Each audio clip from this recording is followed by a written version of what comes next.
বাড়িতে সবসময় এই ৫ পশু পাখির আনাগোনা লেগেই আছে কি? এই তাড়িয়ে দিচ্ছেন তো পরক্ষণে আবার এসে উপস্থিত হচ্ছে। তাহলে দয়া করে আর তাড়াবেন না। বাড়িতে কিছু পশু পাখির আগমন শুভ ইঙ্গিত বহন করে নিয়ে আসে। কিছু কিছু পশু পাখি বাড়িতে এলে মা লক্ষ্মী প্রসন্ন হন। তিনি দুহাত ভরে আশীর্বাদ প্রদান করেন সেই গৃহস্থকে। কোন কোন পশু পাখি বাড়িতে এলে তা শুভ বলে মান্য করা হয়, চলুন জেনে নিই সেগুলি সম্পর্কে। ১. টিয়া পাখি। জ্যোতিষশাস্ত্র অনুসারে টিয়া পাখি দেখতে পাওয়া অত্যন্ত একটি শুভ লক্ষণ। স্বয়ং কুবের দেবের সঙ্গে টিয়া পাখির সম্পর্ক রয়েছে। তাই শাস্ত্র অনুসারে তোতা পাখি যদি বাড়িতে আসে তাহলে আপনার ভাগ্য ফিরে যায়। এমনকি এই পাখি সংসারের অর্থাগমের সুযোগ অবশ্যই নিয়ে আসে। চাকরিতে, ব্যবসায় লাভের যোগও তৈরি হয়। অনেকেই বাড়িতে টিয়া পাখি পুষে থাকেন, কিন্তু সেটা মোটেও শুভ লক্ষণ নয়। একমাত্র টিয়া পাখি যদি নিজে থেকে আপনার বাড়ির ছাদে এসে বসে তবে সেটা শুভ। আর যদি জোড়া টিয়া আসে তাহলে তো পরিবারে বিয়ের যোগই তৈরি হয়, দাম্পত্য জীবনেও সুখ শান্তি ফিরে আসে। ২. কালো পিঁপড়ে। বর্ষাকাল ছাড়াও যদি বাড়িতে সারি সারি কালো পিঁপড়ের আগমন ঘটে থাকে তাহলে বুঝুন এতে করে আপনি জীবনের সাফল্য অর্জন করতে চলেছেন।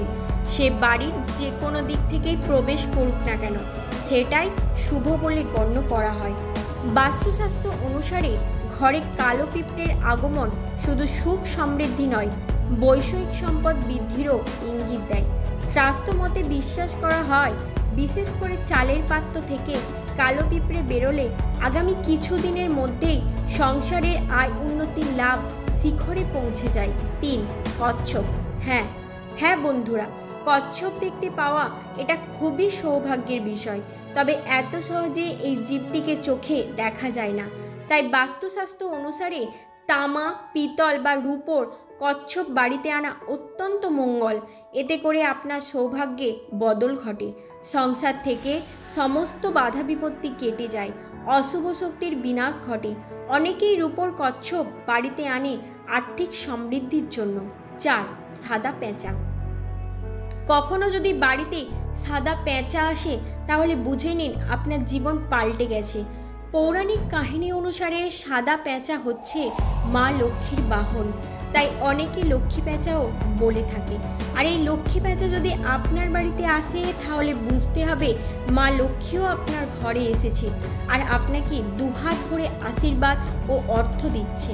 আর যাই হয়ে যাক না কেন, সংসারে কোনো অর্থাভাব কিংবা খাদ্যাভাব কখনোই দেখা যাবে না। ৫. নীলকণ্ঠ পাখি। খুব সৌভাগ্যবান এবং জীবনে পূর্ণ করেছে যারা, তাদেরই বাড়িতে নীলকণ্ঠ পাখি আসে। নীলকণ্ঠ পাখিকে মহাদেবের দূত বলে মনে করা হয়। তাই যে বাড়িতে নীলকণ্ঠ পাখি আসে তারা ভোলা মহেশ্বরের আশীর্বাদ পেয়ে থাকেন। এমনকি এর মাধ্যমে অর্থযোগও তৈরি হয়। এমনকি সব কাজেই সফলতা আপনার বাড়িতে এসে পৌঁছায়, পাশাপাশি সম্মান খ্যাতিও বৃদ্ধি পায়।